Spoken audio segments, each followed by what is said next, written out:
ndi umugabo ndubatse mfite abana 3 n'umugore, ariko ikibazo mfite ni iki: ntagiye kure nari mfite akazi nyuma nza kukabura.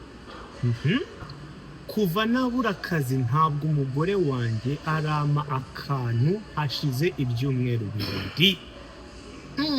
My brother, ibibazo n'ibibazo mufite mu nzu, akazi ntako ufite, nawe ugashukwa bro. Oya, reka dukomeze.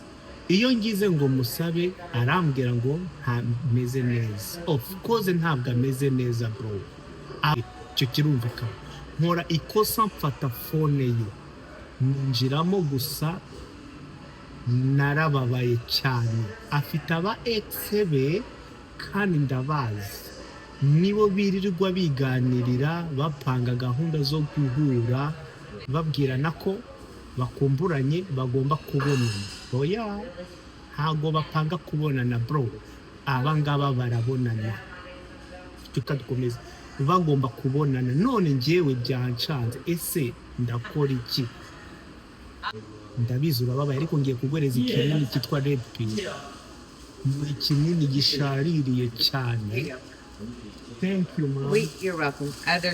We don't have any. Nari ngiye kukubwira ngo bro, ihangane ugumane n'umugore wawe. Kuba akwima mu cyumweru kimwe 2 nawe ntameze neza, ahubwo ikibazo ntabwo umugore wawe agukunda.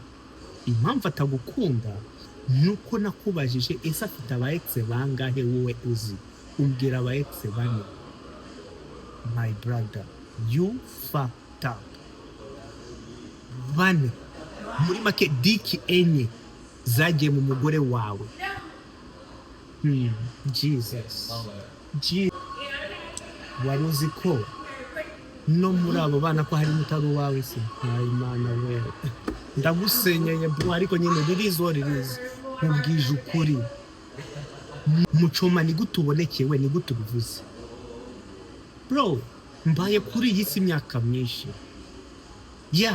Ni ukuvuga ngo ibiba ku bandi bitewe n'impamvu runaka bishobora no kuba no kuwawe bitewe n'impamvu runaka. Ni ukuvuga ngo umukobwa ufite umugore washatse afite aba ex bane barenga, majorities aba afite amahirwe y'uko ahura n'abo bagabo mu buryo bumwe cyangwa ubundi. Nuko niko kuri, ashobora kuba exception, ariko amahirwe menshi ni uko nguko babitaje. So hari n'amahirwe rero y'uko no muri aba bana hatarimo ababaho uzakoresha DNA.